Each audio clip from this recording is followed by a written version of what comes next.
Hey guys, we're super stoked about this. We're back in the Kimberley. We've been cruising around Kununurra for a little bit.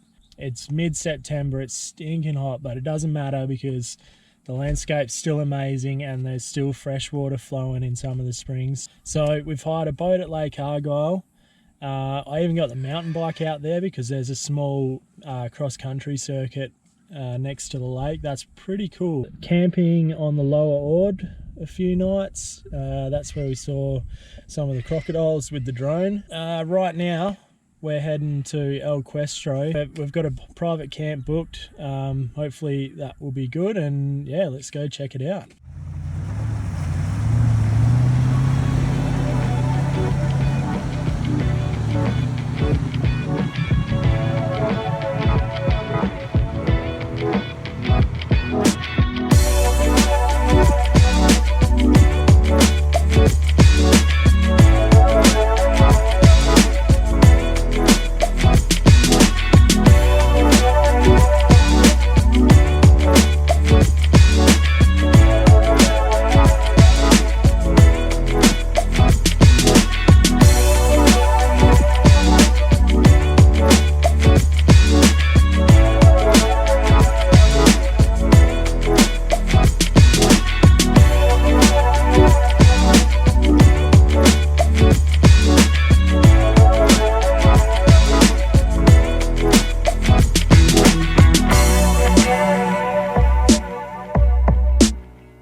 So one of the access tracks to the gorges at El Questro has like a reasonably deep and long water crossing on it, and with deep water crossings like this you have the risk of damaging your radiator with the fan blades.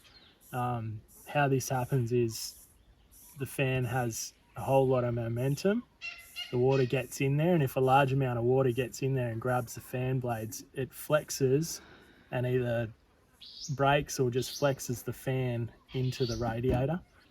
So I never worried too much about this. I figured slow and steady and we'll be right, and that has been true. Like last year we did that same water crossing and we had no dramas at all, just creeping in and idling through it.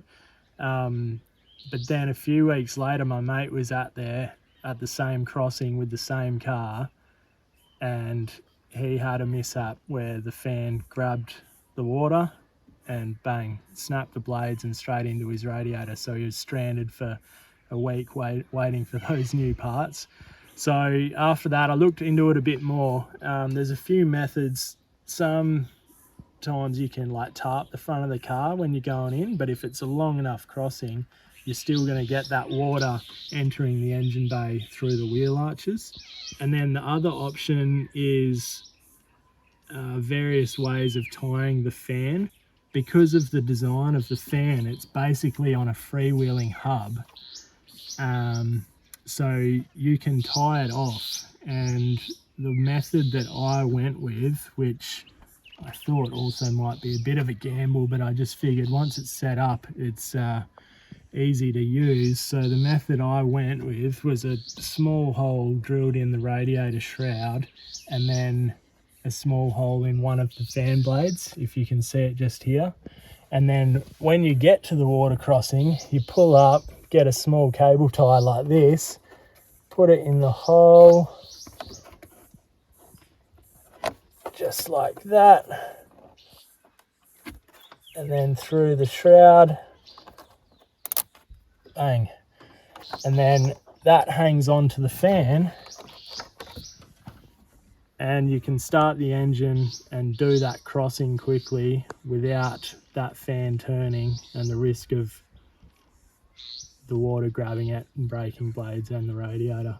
So that's what I went with, and it actually worked a treat. We did the crossing multiple times and no dramas at all.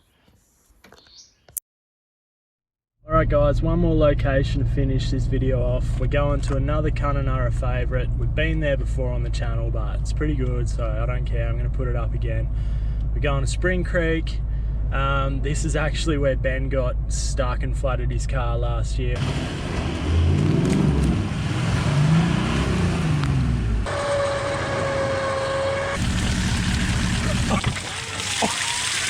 Oh no! Oh no! And then recently I was watching an old Ronnie Dahl video and someone else got stuck in the exact same spot, which makes it even funnier. But yeah, let's go check it out. Thanks for watching.